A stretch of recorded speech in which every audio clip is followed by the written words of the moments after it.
ഒരുപാട് ഹസനാത്തുകൾ വർദ്ധിപ്പിക്കാൻ പറ്റിയ കാലമാണ്. പിശാചിനെ ചങ്ങലക്കിടുന്ന കാലമാണ്. ആ കാലത്ത് നമ്മൾ ചില ശീലങ്ങൾ ഉണ്ടാക്കിയാൽ അതങ്ങനെ തന്നെ അങ്ങ് തുടരാൻ സൗകര്യപ്പെടുമല്ലോ.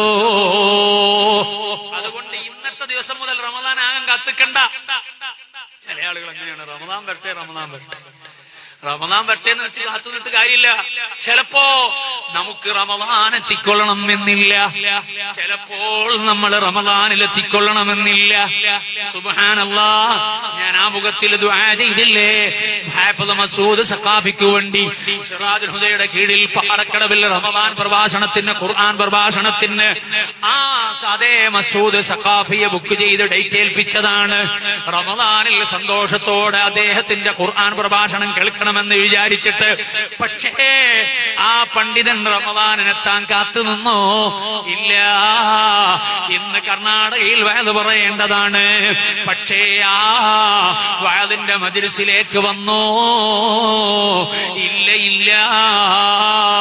മുഅ്മിനീങ്ങളെ ഖൽബിൽ ഹിദായത്തിന് വഴി തുറക്കാനും നന്മയുടെ ചിന്തയുണ്ടാക്കാനും തന്റെ ആയുസ്സിൽ പ്രധാനപ്പെട്ട ഒരു ഭാഗത്തെ ചെലവഴിച്ച് അതിന്റെ ഉപദേശങ്ങൾ നൽകിയിട്ട് ജീവിച്ചു പോയ, അതിലായി നിരന്തരമായി മുന്നോട്ട് പോകുമ്പോ നാളെ എനിക്ക് പരിപാടിക്ക് പോകാമെന്ന് വിചാരിച്ചിട്ടാണ് ഡേറ്റ് കൊടുത്തത്.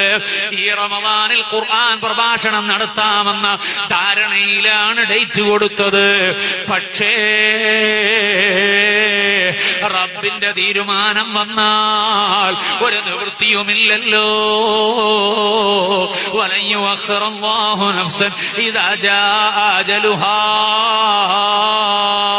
രാത്രി വഴതും കഴിഞ്ഞ് പാതിരാത്രിയിൽ വീട്ടിലേക്ക് എത്തിയിട്ട് ഒന്ന് വിശ്രമിച്ച് എഴുന്നേൽക്കുമ്പോഴേക്ക് ദേഹാസ്വസ്ഥം വന്നിട്ട് അതേ ആ സമയത്തു തന്നെ സുബഹിയുടെ സമയത്ത് റബ്ബിന്റെ റഹ്മത്തിലേക്ക് അവന്റെ ഖളാ പ്രകാരം തിരിച്ചു നടക്കുമ്പോ ഭാര്യക്ക് പിടിച്ചു വെക്കാൻ പറ്റിയോ? ശിഷ്യന്മാർക്ക് പിടിച്ചു വെക്കാൻ പറ്റിയോ? മക്കൾക്ക് പിടിച്ചു വെക്കാൻ പറ്റിയോ? അയൽക്കാർക്ക് പിടിച്ചു വെക്കാൻ പറ്റിയോ? ഇല്ലല്ലോ. ഒരു സെക്കൻഡും മാറ്റി നിർത്താൻ കഴിയൂലല്ലോ. ആ നിലക്ക് കാര്യം അവസാനിക്കുമല്ലോ. ഇത് പാഠമല്ലേ? ഇന്ന് നിങ്ങളോട് വഅദ് പറയുന്ന റാഷിദിന് പാഠമല്ലേ? നമുക്ക് ഓരോരുത്തർക്കും ഇബ്റത്തല്ലയോ? അല്ലാഹു പെട്ടെന്നുള്ള മരണങ്ങളിൽ നിന്ന് നമുക്ക് സലാമത്ത് നൽകട്ടെ, കാവല് നൽകട്ടെ. അമലുകളൊന്നുമില്ലാത്ത നമുക്ക് പെട്ടെന്നങ്ങ് മരിച്ചാൽ ബേജാറാണ്. മസൂദ് സഖാഫിക്ക് പ്രശ്നമില്ല. ഇൽമിന്റെ ഖിദ്മത്ത് ഒരുപാട് ചെയ്തിട്ടുണ്ട്, ഒരുപാട് നസീഹത്തുകൾ നടത്തിയിട്ടുണ്ട്. മരണവിവരം അറിഞ്ഞപ്പോ എന്നോട് ഒരുപാട് ആള് വാട്സപ്പിൽ വോയിസ് ഇട്ടിട്ടും അല്ലാതെയും പറഞ്ഞ വാചകം, ഞാൻ സ്ഥിരമായി കേൾക്കുന്ന വഅദ് അദ്ദേഹത്തിൻ്റെതാണ് എന്ന് പറഞ്ഞ ഉമ്മമാരുണ്ട്, ചെറുപ്പക്കാരുണ്ട്. അത് ആഖിറത്തിലേക്കുള്ള വലിയ സമ്പാദ്യമാണ്. ചെറിയ പ്രായമേ ഉള്ളൂ, അധികം പ്രായമായിട്ടില്ല. ആ ചെറിയ കാലത്തിന്റെ ഇടയില് ഒരുപാട് ഖൈറാത്തുകൾ ചെയ്ത് ഒരുപാട് പണ്ഡിതന്മാരെ ഉണ്ടാക്കി, ഉസ്താദുമാരെ പൊരുത്തം നേടി. മരിച്ചുപോയ മർഹൂം ചെറിയ പി ഉസ്താദിന്റെ ശിഷ്യനാണ്, സുൽത്താനുൽ ഉലമയുടെ ശിഷ്യനാണ്. ആ ഗുരുവര്യന്മാരുടെയൊക്കെ മനസ്സറിഞ്ഞ പൊരുത്തവും സന്തോഷവും ഒക്കെ സമ്പാദിച്ച് ജീവിതകാലത്ത് തന്നെ അതിനുള്ള പ്രയോഗങ്ങൾ ഏറ്റുവാങ്ങിയിട്ട് ദീനിന്റെ ഖിദ്മത്തിലായി അങ്ങ് നിൽക്കുമ്പോ ലോകത്ത് നിന്ന് പിരിയുമ്പോ അത് സമാധാനമാണല്ലോ, സന്തോഷമാണല്ലോ. അല്ലാഹുവേ, അവരുടെ ജീവിതത്തിൽ ചെയ്ത എല്ലാ ഹസനാത്തുകളും ഇന്ന് ആദ്യ രാത്രിയാണ് ഖബറിൽ, ആ ഖബറിൽ സന്തോഷമായി നൽകണേ അല്ലാ, ഈനാസായി നൽകണേ അല്ലാ. സ്വർഗത്തിന്റെ വാതില ഖബറിലേക്ക് തുറക്കണേ അല്ലാ. 4 ദിവസം മുമ്പ് കാസർഗോഡ് വഅദ് പറയാൻ വരുമ്പോ അതേ ട്രെയിനിൽ അദ്ദേഹം ഉണ്ടായിരുന്നു, ഞാനും അദ്ദേഹവും നേരവും നേരിട്ട് സംസാരിച്ചിരുന്നു.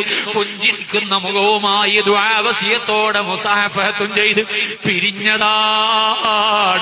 ആ പിരിച്ചിൽ അവസാനത്തെ പിരിച്ചിലാകുമെന്ന് നമ്മൾ വിചാരിച്ചിട്ടില്ല, നമ്മൾ ധരിച്ചിട്ടില്ല, നമ്മൾ കണക്ക് കൂട്ടിയിട്ടില്ല. പക്ഷേ വഫൗക തഖ്ദീരിനാ ലില്ലാഹി തഖ്ദീറു, നമ്മുടെ കാൽക്കുലേഷന്റെ അപ്പുറത്ത്, കണക്കുകൂട്ടലുകൾക്കപ്പുറത്ത് അല്ലാഹു എല്ലാം കാൽക്കുലേറ്റ് ചെയ്യുന്നുണ്ടല്ലോ, കണക്ക് കൂട്ടുന്നുണ്ടല്ലോ.